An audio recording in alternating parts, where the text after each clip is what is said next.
ছাদ বাগানে আসলে নিজের সবজিগুলো দেখলে মাশাআল্লাহ এত ভালো লাগে, মন ভালো হয়ে যায়। যদি সঠিকভাবে পরিচর্যা করি আমাদের ছাদ বাগানে নানান রকমের সবজি হবে এবং কি সব জাতের সবজি হবে। আসসালামু আলাইকুম। সবাই কেমন আছেন? আশা করছি যে যেখানে আছেন অনেক ভালো আছেন, সুস্থ আছেন। আ সবাইকে রমজানের অনেক, অনেক শুভেচ্ছা। সবাই সুস্থ থাকুন এই দোয়া করি। আমার ছাদ বাগানের বাশলাওগুলো পোস্ট না করলে কি চলে? এগুলো তো স্মৃতি হিসেবে রাখতেই হবে। সেজন্য আজকে চলে আসলাম আমার ছাদ বাগানের বাশলাওগুলো আপনাদের সাথে শেয়ার করার জন্য। এগুলো দেখতে আসলেই বাশলাওর মতো লাগে।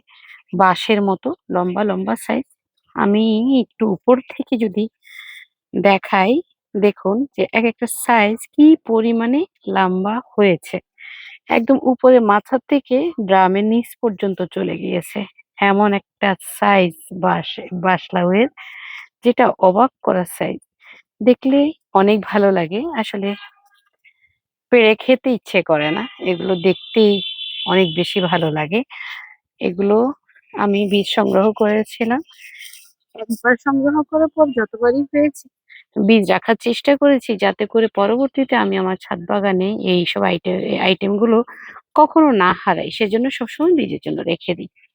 এটা খুবই মানে কচি, একদম খাওয়ার উপযুক্ত। এই যে গায়ের পশমগুলো দেখলে বোঝা যাবে এটা একদম খাওয়ার উপযুক্ত হয়েছে। তবে এই যে সাইজের কথা যদি বলি, আমার মনে হয় যে ৪ ফিটের উপরে হবে।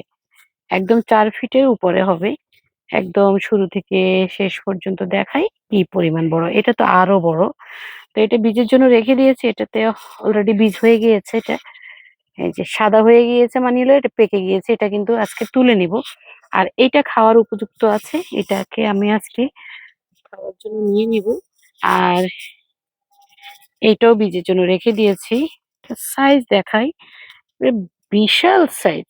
এগুলোর সাইজ আসলে আমি ওভাবে মেপে দেখিনি। তবে কাটার পর আসলেই মেপে দেখা দরকার। মেপে দেখব। তো এইটা মাত্র হচ্ছে। এটার সাইজ এখনো বড় হয়নি। আরো ওপাশে আছে কিছু তুলেছি। আরো আছে। বাসলা ওগুলো আমার ছাদ বাগানে আছে কয়েক বছর থেকে হয়। তবে এইবার চিন্তা করতেছি যে বীজ দেব সবাইকে। আ বাশলাউয়ের একটা ব্যাপার হলো এগুলোতে বীজ কম হয় যেমন এই যে এই অংশটাতে কোনো বীজ নেই। হ্যাঁ? তারপরে এই যে মোটা অংশ আছে, এই মোটা অংশটাতে বীজ আছে। এটার বীজ হবে এই যে ঘাড়ে না হলেও এটার মোটা অনেকটুকু অংশ আছে। এই অংশটাতে বীজ হবে। পুরোটাতে বীজ হয় না। আমি রেখে দেখেছিলাম। ২ বারে বীজ রেখেছিলাম, দেখেছিলাম যে মোটা অংশ ছাড়া চিকন অংশতে তেমন একটা বীজ থাকে না। এটার যত্ন, এটাতে প্রচুর খাবার লাগে। একবারে আপনি মাসে ২ থেকে ৩ বার গাছের গোড়া খুঁটে ভার্মি কম্পোস্ট আপনাকে দিতেই হবে। রোগ পোকার আক্রমণ তেমন একটা থাকে না। তবে আমাদের সিজন অনুযায়ী একটু কীটনাশক স্প্রে করা বা নিম তেল স্প্রে করা দরকার, যাতে কোনো রোগ আক্রান্ত না হয় এইজন্য। মাটিতে অবশ্যই নিম খোল ব্যবহার করবেন। আর কিছুদিন পর ভার্মি কম্পোস্ট গোবর সার দিয়ে দিবেন। তাতে ফলন বেশি হবে। আমি বলি এখন যে এই যে আমার কিছু লাউ কিন্তু শুকিয়ে গেছে। এগুলোর কারণ হলো যে আমি ইতিমধ্যে আর কোনো খাবারের দিনে পানির অভাবও পড়েছে। আমি চাচ্ছি যে আমার গাছটা আমি আর এখন আর রাখতে না। কারণ আমি গরমে সবজি লাগাবো। সেজন্য এই যে এটা এখানে মৌসিম ছিল সেগুলো মারা গেল।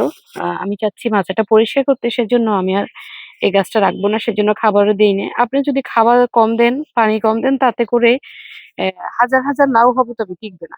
এজন্য একটু খাবারের দরকার বেশি। তো কেমন লাগলো জানাবেন। কার সংগ্রহে আছে, কারা সংগ্রহ করতে চান সেটাও জানাবেন। সবাই ভালো থাকুন, সুস্থ থাকুন। আল্লাহ হাফেজ।